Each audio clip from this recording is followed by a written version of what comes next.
We're very pleased to have here with us today Dr.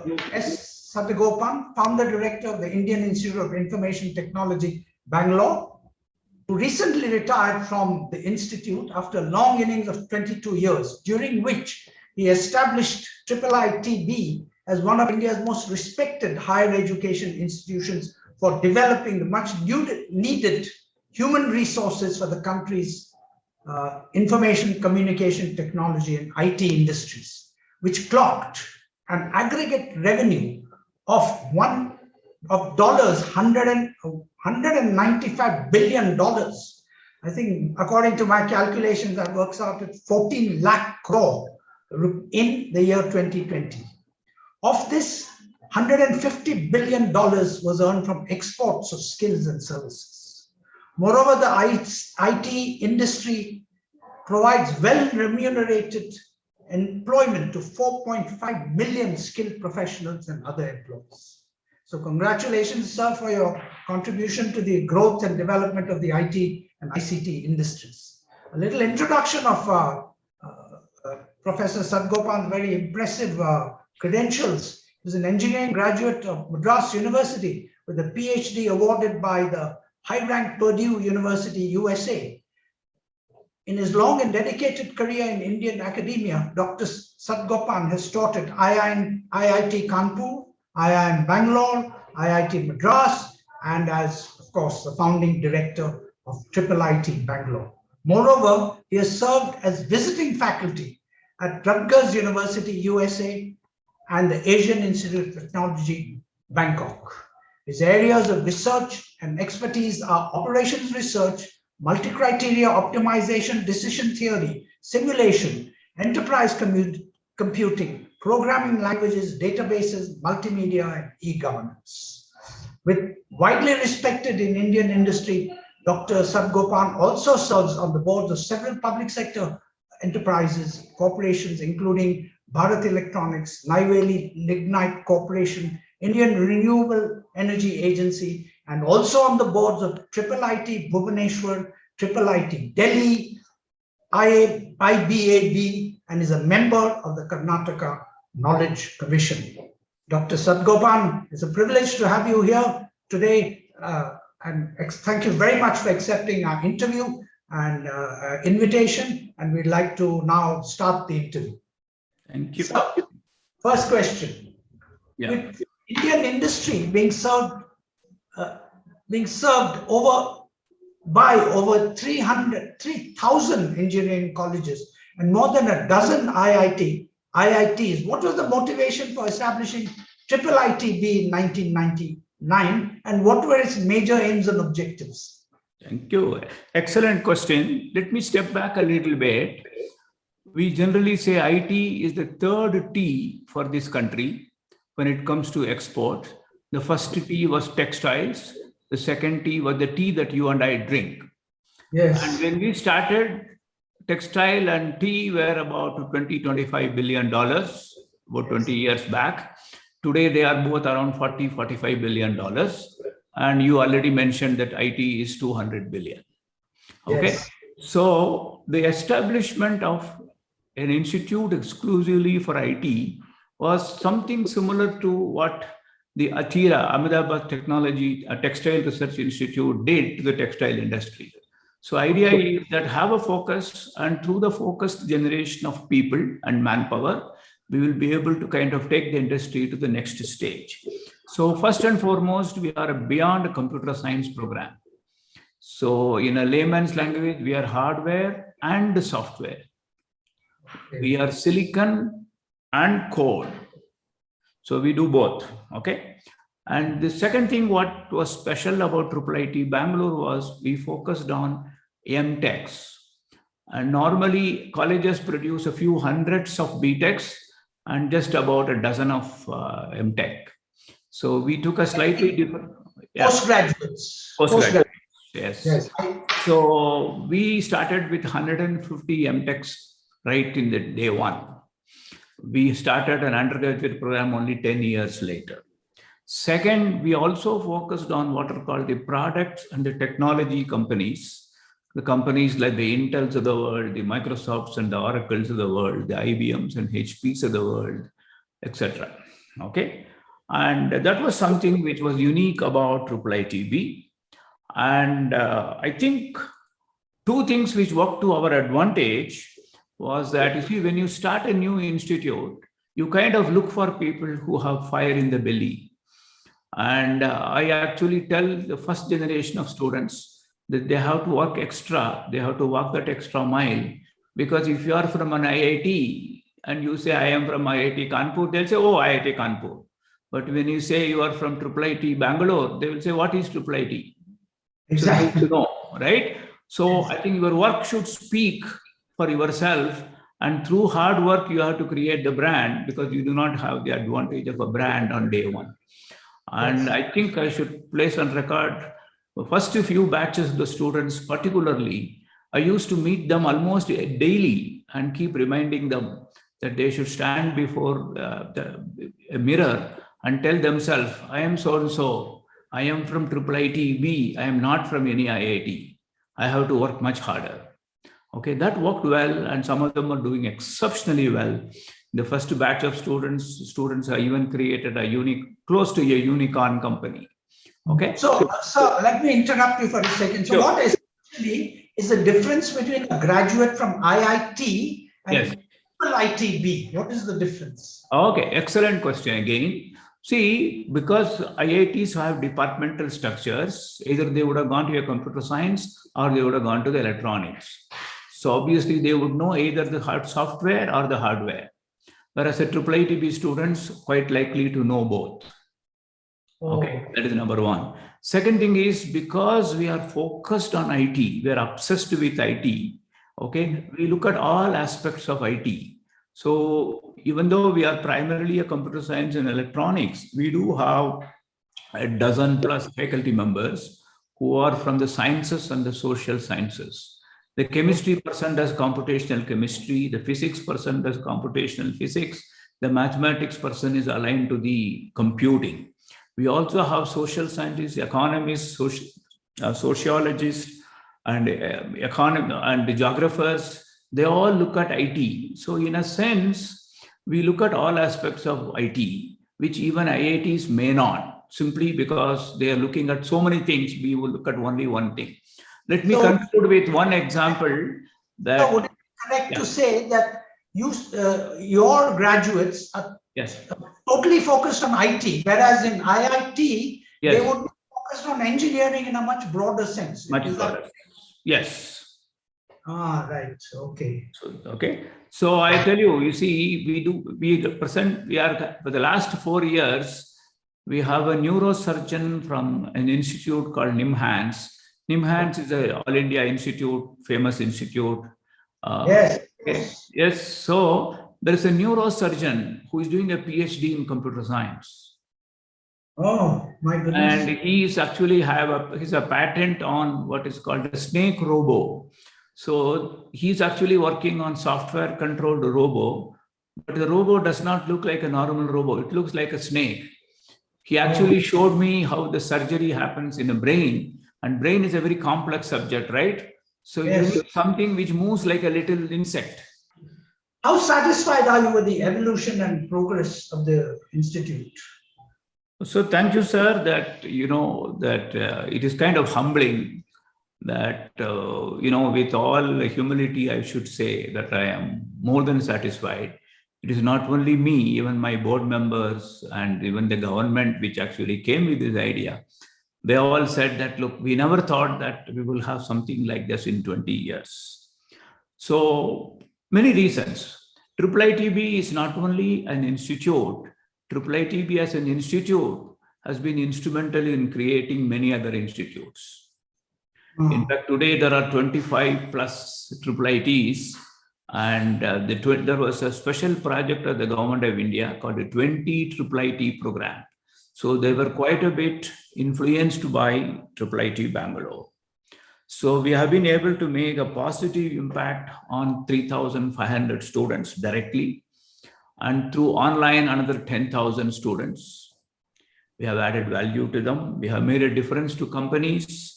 We have made a difference to universities and the government. And then there are close to about 50 startups which have been founded by the IIITB alumni. Okay. Okay. So as I mentioned, that one of the startup, WhatFix, is already valued at $600 million. So very soon it will become a unicorn. So the value which our alumni have created will be at least a couple of dozens of billions of dollars. And that is something which is very satisfying. Yeah. Of the spectacular rise of the IT industry to Right. like we said, 200 billion, almost $200 billion. Would it be correct to infer that the triple IT, not only Bangalore, all the 25 that you mentioned, have made a fantastic contribution? It would not have been possible without their contribution. Am I right? Okay, so I think I would say that, look, we would have played a key role. I think it will be a little far-fetched to say it would not have been possible without, because probably it is not right. But I would say that, look, it is something that IIITs have contributed significantly to the growing IT industry. See, many times, it is not always only direct, it is also indirect. So, that what happens is so many CEOs of the multinational companies have come and seen. And you see, Jack Welch himself interacted with our students. Jack Welch. Okay. We had exclusive time with just IIIT students and me. Yes. 10 minutes. Okay. But it was a big deal, right? And GE, when they started, very first batch of 150 students, more than 1/3, 56 were hired by GE. Of IIIT.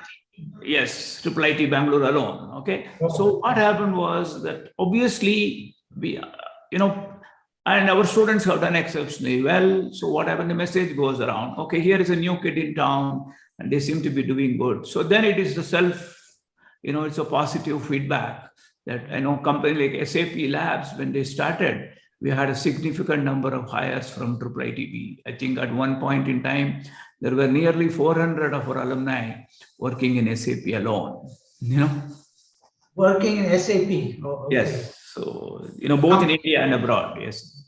Yes. Sir, the next question that I want to ask you is, IIITB was established as a somewhat unusual tripartite joint venture with the Union Government of Karnataka, and private investors. Who are the major investors in IIITB now, and how satisfied are you with the academic and administrative autonomy, very important word, granted to the institute by the government, that is the two governments, during your tenure as director? Okay, so thank you for flagging. That is very important. First and foremost, Government of Karnataka was probably the largest investor in IIITB, both in cash and kind. And a significant amount of cash also came from the IT industry as well as other industry, because what has happened in the last 20 years, there is no industry that also does not significantly use IT. Yes. So IT has become part of every other industry. So just as Infosys contributed, Daimler Chrysler also contributed. In fact, Daimler Chrysler wrote the first chair, created the first chair at IIITB. Who was that? The diamond industry? Daimler Chrysler. Daimler Chrysler is a car company, the company that makes Mercedes-Benz. Yes. Okay. And HP, ABB, Siemens, Honeywell. Of course, the Intels, the Microsofts, the Oracle, the SAPs, Huawei. So unfortunately, Huawei has become a little controversial company today, but they have been Huawei and IIITB in Bangalore, we came together. So we have a long established partnership. And so we have been getting support in both in terms of research grants as well as other grants from several ministries in Delhi, of course, MHRD, now it is called the Department of Education, DST has been a big, in fact, just last year we got 130 crore project from DST. DST, that's the Department of Science and Technology. Yes. And we did a very interesting project, much before the iPhone and the Google Maps were there, just about 2.5 years before iPhone came in 2007. 2005, we did an interesting 5 crore project for Ministry of Transport. We created an interesting telematics demo in the city of Chennai. Okay. So what happens is all governments, state governments, central governments, across the departments, industry, again, across the segments of the industry have been contributing to the success of IIITB. And your question about autonomy, I think I must place on record. I think Government of Karnataka, Government of India, they all have been exceptionally kind to IIITB, and we have enjoyed the full autonomy. And I would say that, look, even if some attempts were made to kind of stifle the autonomy or something, even before it actually gathers momentum, some other person in the board or somebody, our well-wisher, ensures that we continue to get that. So I think to a large amount of success of IIITB has also been the amount of full autonomy that the institute enjoyed when it comes to admission of students, selection of faculty, or selection of staff, or the way we run our business. And we work with people across the globe. So we work with the MITs and Stanfords of the world. We work with the UNSWs of Australia. We work with Southeastern University in China. We work with so many of them. And see, what happens is we did not have to seek too much of permission every time. We have an umbrella permission, but we don't have to seek every time. And our colleagues have been traveling, I have been traveling. So I think the autonomy that we have enjoyed is one of the key elements of our success.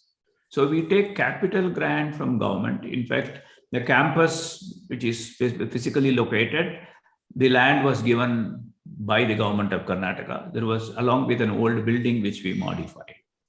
They also gave us some grant to build our hostels. Okay. And what happens is, once they give us money for building the hostels, I do kind of give it out to the students. We do take a notional charge from that, right? So that also contributes to my annual. Government gives scholarships. Yes. Gives the capital grant. The industry gives a lot of R&D money and scholarships. And of course, they hire our students. Departments like DST, departments like Department of Biotechnology, DBT, and Department of Scientific and Industrial Research like DSIR.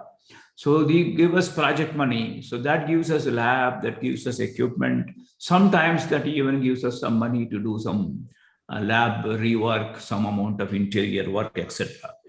And companies give, sometimes they don't give in cash, but they give a lot in kind. In fact, all through this, my 22 years, we have paid practically nothing to Microsoft, but we have been getting access to all their Microsoft products. All their? All their products. Products. Oh, so we probably would have spent several dozens of crores in the last 20 years if you have to pay for all their licensing fee. And the same thing is true of IBM, the Oracles of the world. And they also, I'm sure they give you also research grants. Am I right? Yeah, they give a research grant, plus in addition, okay. See, Microsoft Research gives what is called free grant. So some 25 lakhs you take. Then they give scholarships. Then they actually invite our faculty to attend what is called Microsoft Faculty Summit in Seattle. So there they are able to network with the other senior people in Microsoft, other university people from MIT, Stanford, etc. Through that, we get more NSF funding, EU funding, etc. Okay. And so in some sense, it is a kind of one triggers the other, finally kinds of builds up. And I think we should probably place on record that we also enjoy one special thing which no other institute enjoys. We are in Bangalore. You are in Bangalore. So what happens is that so many, see, it is something like that, Siemens gave us some money. And what happened? They happened to be our neighbors in Electronic City. When the CEO and the CTO were visiting them, they also brought them to IIITB. Okay. And they liked the whole thing. So they were planning to give X. After the CEO visit, it became 10X. 10X. Okay. Right. So I think the same thing happened with SAP. The same thing happened with Honeywell. The same thing happened with ABB. So what happens is proximity plays a big role, because the grants which they give, they're actually able to see physically, meet with the people. So this has been a big advantage. Out of sight, out of mind. I spent many years at Kanpur. Locational advantage has been a big, big deal for us. Yes. You also charge, of course, you charge students a fee to be. Yes, we do charge a fee to the student. See, the idea is that, I can tell you something which is very interesting for you to know. See, when we started in 99, our fee was 25,000 rupees per semester. Okay. Okay. And I think we were doing it for about 3 or 4 years. In the 5th year, the students came and said, "Sir, you should double the fee." I said, "Why?" They said, "Look, one, we get so much value out of this course. And second thing is, I had been part of the banking system for long. I used to be on the board of a couple of banks, etc. So what happened was that banks used to come to IIITB to disburse the loan. On the day one of the institute, we have a week-long counseling. As part of the counseling, there will be a couple of counters where the bank staff will be there. The students don't even have to go to the branch, so the loan comes to them. So they said, "Look, cash flow is also taken care." And so in their own way, they said, "Look, by keeping a fee very low, okay, you are actually creating a feeling that the value is low. So you jack it up." Okay. So in some sense, I feel good, because finally, the end users feel that, look, the course is worth much higher. So we do charge a fee. But one of the things which I should place on record. Currently, sir, what is the fee currently? Currently, it's about 2 lakhs. Per semester, per year? I think it must be 2 lakhs per year. So there is still a subsidy. Both the government and industry pay the subsidy. And God has been kind, because we got a lot of grants, money. We charge an overhead on it. And we also do some international projects. We were executing a project called Myanmar Institute of Information Technology for the last 6 years. Okay. And then we are hosting a program called MOSIP, Modular Open Source Identity Project, with funding from World Bank, Bill and Melinda Foundation, etc. So all these overheads, etc. So what happens? We have a decent corpus, some 100 crores. Okay. So that also gives us money. You have a corpus of 100 crores? Yes. Okay. Oh, that's quite an achievement. So God has been kind. So, okay, because our online program has been a big success. Online, okay. So, but what I'm trying to say is that ideally, I would like to make it what is called 1/3, 1/3, 1/3. I would like the fee to be 1/3 of our total cost. 1/3 should come from what is called the recurring grants from the industry, government, etc. 1/3 should come from this corpus endowment. Okay, but we are nowhere near that. I would say that, look, it will take a while, but my own feeling is it takes about 30 years for an academic institute to go to that stage. Yes. Okay, we are just about 20 years, but we seem to be well on our way to reach that stage. And how satisfied are you with IITB's industry placement record? How has the IT industry been, to what extent has the IT industry been enthused by your graduates? Okay, so excellent question again, but I would paraphrase what Mr. Som Mittal, you all remember, he used to be running the digital in Bangalore, then Compaq in Bangalore. He was the NASSCOM chairman. He used to be in our board. He used to put it very interestingly. He said, look, for IIITB at least, placement has become Swayamvar. The companies have to dress up themselves well and be picked up by the students. It is not that the companies, because students have more choice. So I would say placement has never been an issue, and students have been getting 100% placement is something which we don't tom about, which has just happened. Okay, but let me also clarify, because I think, I believe in truthful. Okay, all the students would like to get into Google, but it won't happen. Google takes only 2. Okay, so question is, are this 100% of the student 100% satisfied? The answer is no. I should be honest about it.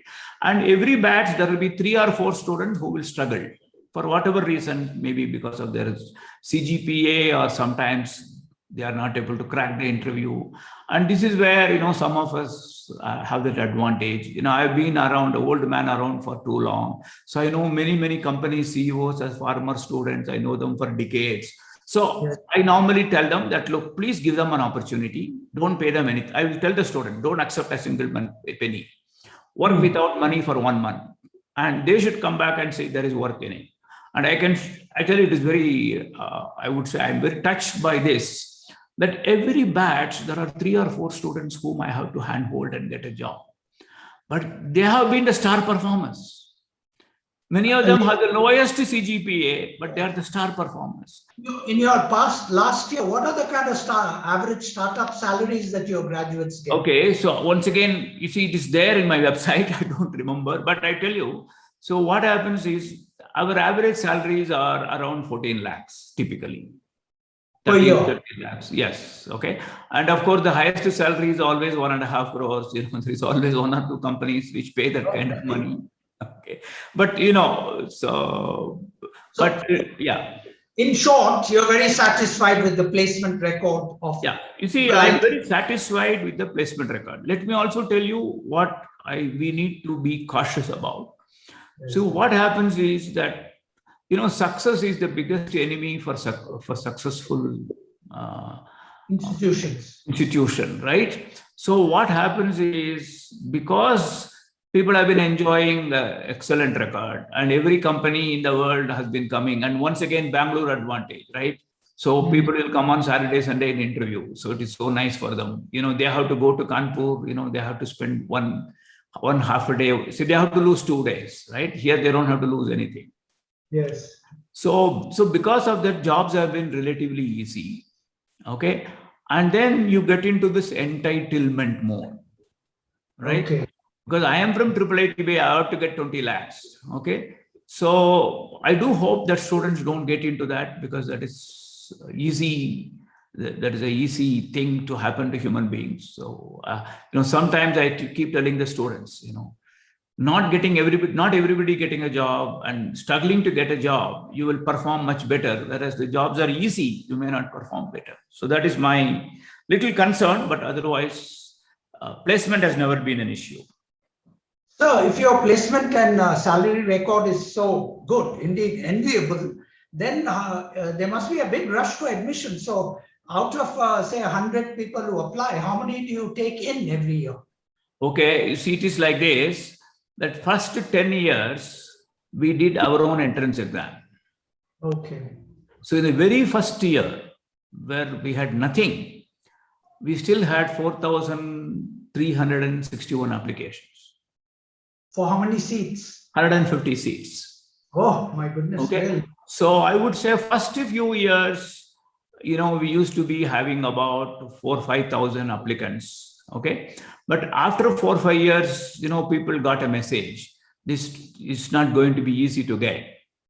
So people became self-selective unless they have a much better score. So what happened was, the quality of the applicants did not go down, but the quantity came down and brought down to about 2,000.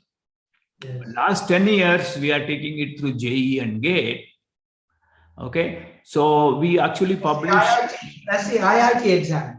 Yes, IIT exam. So, and we also share that data on the website. We will say what was the last year's cutoff. So obviously, our cutoffs used to be 95 percentile about 10 years back. Today it is around 99. Oh my, really? Of course, but IIT Bombay is 99.5. So compared to that, we are low, right? Sir, but you take in only 150 students a year. That seems a Yes. very low number. Okay, see, what we now do is that last 10 years, we kind of kept that 150 2-year MTech as it is. We also started another 180 5-year MTech, what is called the integrated MTech. Oh. They get a BTech and an MTech. So we have kind of more than doubled. Okay, so we initially 300 students. Now we have about 1,100 students. So over 20 years, we have grown 4 times. We are in a relatively small campus in Electronic City. We are just about 10 acres. See, normally most institutes will have 500 acres. So compared to that, we are very small. So our ability to grow in this campus, we may be able to grow up to 2,000, but anything beyond 2,000, we may have to look elsewhere. So that will be for the new director. So currently you have about 1,100 students. 1,100 students, 1,000 MTech students and 100 PhD students. Okay. So next question, there's a school of opinion that says India's IT industry is relatively underdeveloped and derives much of its impressive revenue doing low-end jobs for offshore IT, foreign IT multinationals. What's your comment? Okay, so this is an interesting comment which keeps coming. So, Dilip, I think you and I know for well that, Indians love to write obituary of Indians and Indian companies. So I think running down our own people and our own companies comes natural to us. Okay. I think what people should understand is something like that. In any scheme of things, okay, it is nice to talk about the high end of the value chain, but every aspect of the value chain is important. See, if you are Israel with just about a couple of millions of people, you can afford to say that, look, I will only do this. We are a country of 1.3 billion people, right? So we need jobs at all levels. Okay. So I think first and foremost, I would request everybody to kind of get rid of this concept, something called a low, okay, because you associate lower salary, etc. But having said that, let me also tell you something which sometimes even Indians don't know. You take the bank accounts of all the people in the planet. Okay, 2/3 to 3/4 of the bank accounts in the planet run using one of the 3 software pieces which comes out of Bangalore. One is called Finacle from Infosys.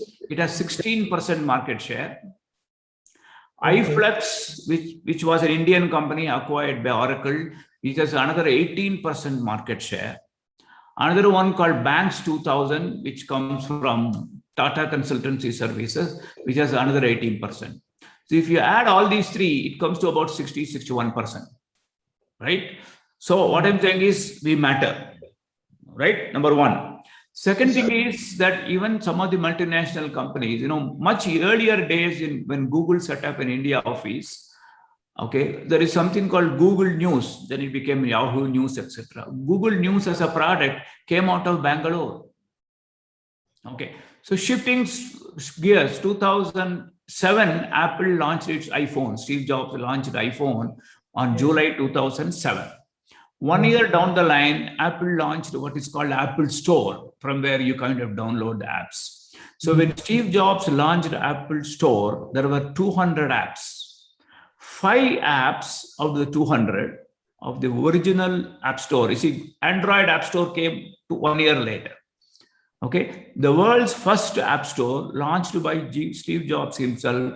Out of the 200, 5 of them came from a company called RoboSoft, which is not even in Bangalore. It's in a small town called Udupi in Karnataka. Most people associate Udupi only with the Idli Sambar. Yes. Or people who go to the temples know it as a Lord Krishna's town. Yes. But RoboSoft, and the person who owned happened to be Rohit Bhatt. So that is how he came with RoboSoft. Oh. And he has actually some of the apps which he created happen to be in the top 100 of this 4.6 million apps on the Apple Store. Okay. So we do lots and lots of things, but unfortunately, people do not know. And I think what happened is, as a country, we have not created products.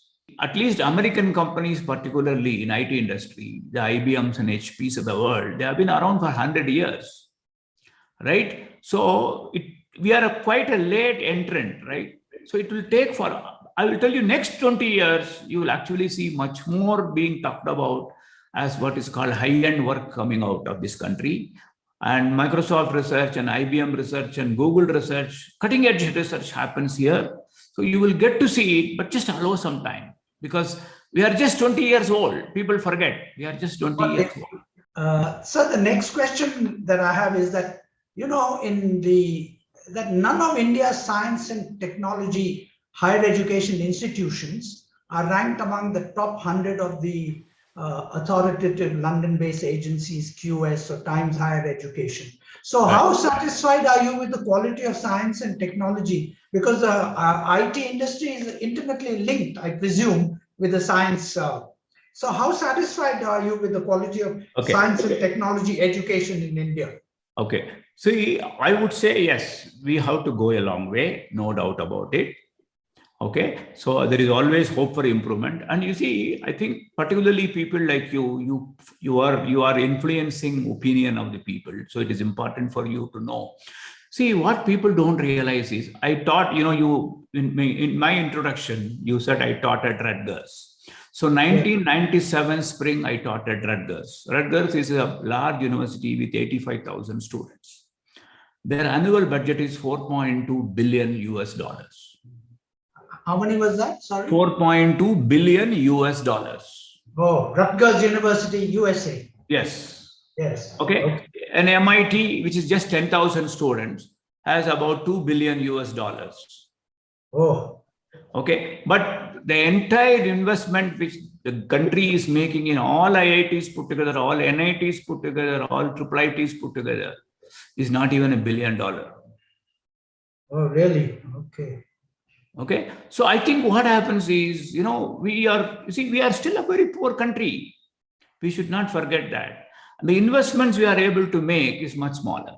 And second thing is our institutions. See, imagine if we call all the IITs put together as one institute, all our rankings will go up.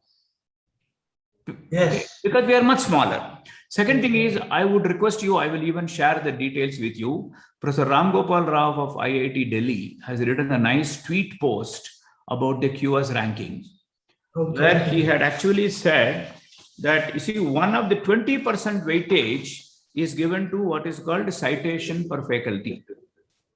Yes. And the median is 37. Median citation per faculty is 37. IIT Delhi is 116. Really? Yeah. So IIT, if you just take IIT Delhi, of the many institutes which are in the top ranking, on this score, IIT Delhi is way ahead. Okay. So people, but it only has 20% weightage, right? But I tell you, then there is a 5% weightage for international faculty. Yes.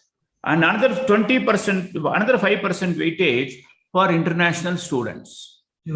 But I tell you, in many of the European universities, see, you know, you can live in one country and work in another country because they're so small, right? See, yes. Okay, you know, so technically, right? Yes. Yes. Okay, so they become international. Oh, okay. Okay, that is one. Okay. Second thing is that, you know, we are a large country, right? So serving our own people is our first priority. Okay. So imagine if we say that, look, 20% of the seats we are going to reserve for international students. You as a parent will complain. They said, look, you know, you are not able to educate our own people. Why are you educating the international people? So people don't understand some of these things, but not the least, faculty-student ratio. See, faculty-student ratio, see, those countries are extremely small population countries. Yes. You know, see, if you go to the railway station, you will find 10 people. But in India, you'll go 10,000 people. So what happens is, those faculty-student ratios are sometimes artificially kept very low. I think it's not necessarily adding significantly. I'm sure it is important, okay? So, but it has 20% weightage. We lose on that. Last but not the least, 40% weightage is given to what is called reputation. Okay, academic reputation and employer reputation. Okay, so look at a company like IBM, which is 100 years old institute. Look at Harvard University, which is 450 years. Okay, so how do we get a reputation on day one? It just takes time, and 40% goes away, about which we have no control.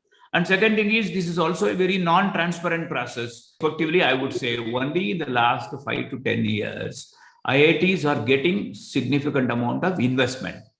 We should give credit to the Kapil Sibal. He is the one person who really started thinking about investing in IITs. Otherwise, our investments are very low. Second thing is, we did not see what happens is, even many of the companies which came to India, into Bangalore, Hyderabad in 90s, okay, initially they were very wary, how will it go, etc. So only by 2010, they had settled down. Then only they started doing great work here. Then only they started funding research. You know, Microsoft Research funded very little in between 2000 to 2010, but 2010 to 2020, they have probably maybe done 5 times more. So those things are happening. And you start very simple, you know, you are in Bangalore. When people ask you to give top 3 colleges, you will possibly give Bangalore colleges. You will probably not even think of Kanpur or Lucknow, even though you might have come from there, because that is what happens, right? It just takes some time. In fact, one of the things, even in the United States, people are saying to QS ranking is, don't put too much emphasis on this academic reputation. Or you should actually ask only, okay, see, they can ask 100 people about many institutes, but you know, they ask randomly some 10,000 people, so you lose. So, but then how would you explain the fact that, you know, the People's Republic of China, yes, which in 1949 was way behind, they didn't have any significant universities, yes, whereas India had 100-year-old universities in Bombay, yes, Calcutta, Madras. yes, There are 150-year-old universities. Today, China in the top 100 has about 5. In the top 200, they have over, I think, over 10. Yes. India does not have a single university right there. I think you hit the nail on its head, but I think as an Indian citizen, you know, as a responsible and an influential citizen, you should know that about 20 years back, China actually asked McKinsey to do some work for them. Okay. And then there were 6 people who formed the core committee who did their work. 4 of them happened to be IITians, ex-IITians, Indians who are IIT graduates. Okay. They wrote a report and then asked them to build a set of institutes on the lines of IITs. Okay. What probably Indian government would have taken 30 years, Chinese government did it in 12 months. Okay. Okay. Second thing is, some of the universities which are in the top ranking Chinese universities, the investment by government into them would be 10 to 100 times compared to the investment in IITs. Okay. It's not 10% or 100%. It is 10 times to 100 times. In multiples. Multiples. Okay. So I think what happens. And second thing is that, you see, all said and done, okay, some, you know, one student commits a suicide, unfortunately, due to a number of reasons, private, you know, it could be academic, non-academic, etc. So then what happens is, for the next few days, you know, poor director, the deans, etc., they have to meet so many people, explain, etc., etc. Okay. But what happens is, the kind of freedom which a president of a Chinese university enjoys is way, way far ahead. You know, you still have to, if you have to import something, you still have to fill up a form, you know. But the Chinese universities are treated like very special. Like anything that comes in and comes out, nobody will ask question. Nobody will open it. So I think even a small place like IIT Bangkok, you see, I spent 1 semester at IIT Bangkok. I was quite surprised. Somebody came up to the plane. I did not even have to go through the usual customs queue or immigration queue. They just whisked me out because they have one person in IIT given by the government. Anybody who comes to IIT, you go and frisk him away. No questions asked. So that is how institutions are treated in other countries. I wish someday India learns from those things. I think if only we, as a society, we give much more freedom, I think our institutes will perform much better. We are still. Anyway. So you're suggesting that this idea of institutes of eminence needs to be taken further, and Yes. much greater autonomy needs to be given to Yes. excellent institutions so that they can establish a global reputation. Am I Yes. right? Yes. Yes. So how optimistic are you that we can transform into a major manufacturing and superpower by 2050 at least? Okay, I am optimistic for the multiple reasons. So one is, I think slowly at many levels, it's not sufficient at the prime minister level or education minister level. It has to permeate to the MPs and MLAs, to the bureaucrats. So I think a generation of this, particularly the premier institutes, alumni, IITs, IIITs, NIT, etc., have been successful and created the unicorns. Particularly this year is very interesting. In 2021, we have created 24 unicorns. So with that, I think there is much more acceptability that we should invest more in education. That is number one. Second thing is, you see, national education policy. What I am impressed with the national education policy is government is taking it seriously. I also have been part of this NEP, many of the volunteers who work for NEP. So we thought, like many other report, it also will collect dust. But it is not collecting dust, it is actually getting implemented. Third, I think also what is happening is, with no arrogance, India's position in the overall committee of nations has also improved dramatically. The Indian industry is also now looking at it very differently. Earlier, they would be happy to take technology that is transferred from Siemens and ABBs of the world. But today, they are actually willing to invest in startups, willing to fund money in R&D. So the R&D investments are dramatically increasing in the Indian companies, and venture capital coming is also increasing. So IITs are going to get more money from the government, probably much more money from the industry. And last but not the least, as you would have seen, that these days a regular news item, right? Some alumni is giving 100 crores, 10 crores, 300 crores. Okay, so alumni contributions are pouring in. I think philanthropy. So these three things together is the one which gives me hope. It is just not government alone. Thank you, sir. Thank you very much.